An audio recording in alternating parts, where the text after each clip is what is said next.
This video is sponsored by Invoke AI.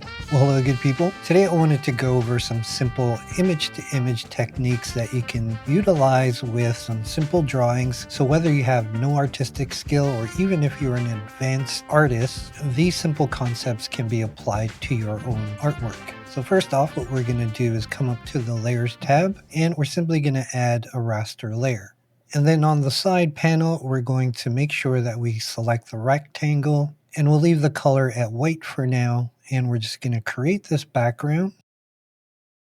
Then we're going to right click and select crop layer to bounding box. It's important you do that step because if there's any little spaces within the bounding box, these techniques aren't going to work. And I'm going to hit B for the brush, or you can select it here. And we're simply going to pick a sort of a grayish color. I'm going to increase my brush size here and just make a simple circle here. And then we'll put in something really simple. We'll just put in portrait of a cyberpunk woman. And I'm using the Flux Dev base model, 20 steps, and a guidance of 3.5.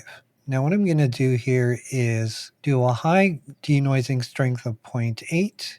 And I'm also going to do one at 0.95. So basically what I'm doing here is I'm composing the image with this simple blob of brownish gray. If we take a look at the first one with a denoising of 0.8, you see that we do get this face in the image, but we still have the same colors present as the person's hair. But when we increase that denoising strength, we actually get an image just from using that blob of gray. Now, my whole point of showing you this is that you can condition your composition with some very simple direction, whether it be some brush strokes, some color. And if we look at a high level, this could be very powerful because there's only so far you can go with prompting. Now let's take this a step further.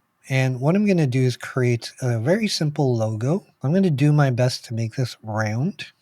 And then we're going to draw in a very simple wolf. And by simple, I mean like stick figure. We're going to get the general shape here. These are his teeth, and I guess some eyes, kind of. And that's kind of a nose, right? Doesn't have to look fancy, okay? Now what we're doing here is that we're creating an initial image instead of starting from scratch. And what we're doing is we're supplying at least some color information along with our prompt. So in this case, we're going to put a round sports logo of a blue and white wolf. And then we're going to go ahead and generate it at 0.95. I'm going to lower it to about 0.85 as well and just see what works best. So here's the image at 0.85 denoising strength. And as you can see, it follows the general idea that we had. And then at 0.95, you see that the composition changes. Although the color is what I wanted it to be, we see the sideways perspective of the wolf. It's a little too much, although it looks really cool and would make a great logo. What we can do at this point, let's say this is the general idea, but I just don't like the details. Now at this point, we don't want it to stray too much from the original composition, but still be a bit more creative. So let's try 0.85 and we'll do a couple runs here. Okay, so we have a few examples here. I actually ran 4. So here's the first one, second one, third one, and fourth one. Again, this is just for demo purposes to show you what you can do with a little bit of image to image, some denoising strength, and a little bit of color. So this was more like the logo I was thinking of, and I'd be totally happy with this one. Now, the other way we can take advantage of this is actually drawing a scene and putting in elements in the image that we want in specific spots. So once again, we're going to create a little scene here, and we'll start with a blue color, which will represent the sky. And once again, we want to make sure that we crop a layer to bounding box. And then we're going to select white just for some clouds. Again, we don't have to be super accurate here. Let's create sort of like a sandy beach. Don't worry, we'll get rid of all this stuff later. Just gonna erase that here. And then we'll pick another lighter blue for the water. And the first object I want to do is sort of like a lighthouse. So I'm just gonna put this lighthouse in the middle. And we'll give it sort of a little red there. I'm going to decrease the brush size and kind of just do some lines here. Definitely a work of art so far, right?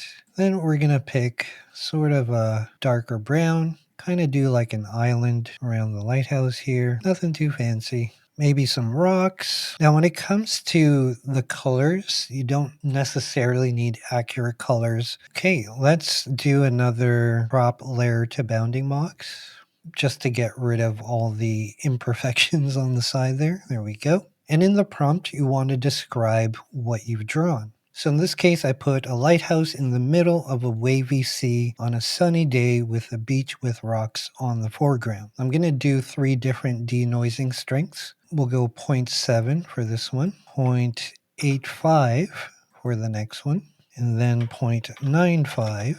So here we have 0.75, 0.85, 0.95. As you can see, 0.95, although the image looks great, it's pretty much strayed away from the original composition. And out of all of them, I would say 0.75 stuck to the general idea in composition. So we're going to go ahead and accept that. And this is good because you want to keep your original composition and you don't want to do so much denoising where it strays from the original concept. So I would leave it at 0.75 for now. Maybe 0.8 would be okay. And we'll have to do this a few times to get closer to the idea I had in my head. So now that I have a pretty decent image that I want to work with, now I want to make it look more photorealistic. So I'm going to change the prompt and I'm going to add a photo of a lighthouse just to give it a bit more context. And we could even add something like landscape photography. And this time I'm going to push it a little bit more with 0.8 denoising strength. I'm even going to try maybe 0.85 just to give it a little bit of a nudge. So at 0.85 denoising strength, we see that photorealism. It's honored pretty much the general composition, but we did sway from those details, which is fine because the original concept was just there as a guide. Now, what I'm going to do is accept this, but we're going to go back and I'm going to put this aside for now, and we'll go back to this composition. I'm going to turn off all the layers below. What I'd like to do is now convert this to a control layer so that it has a bit more freedom. So we're going to copy raster layer to new control layer. And actually, I'm going to move the other image over here.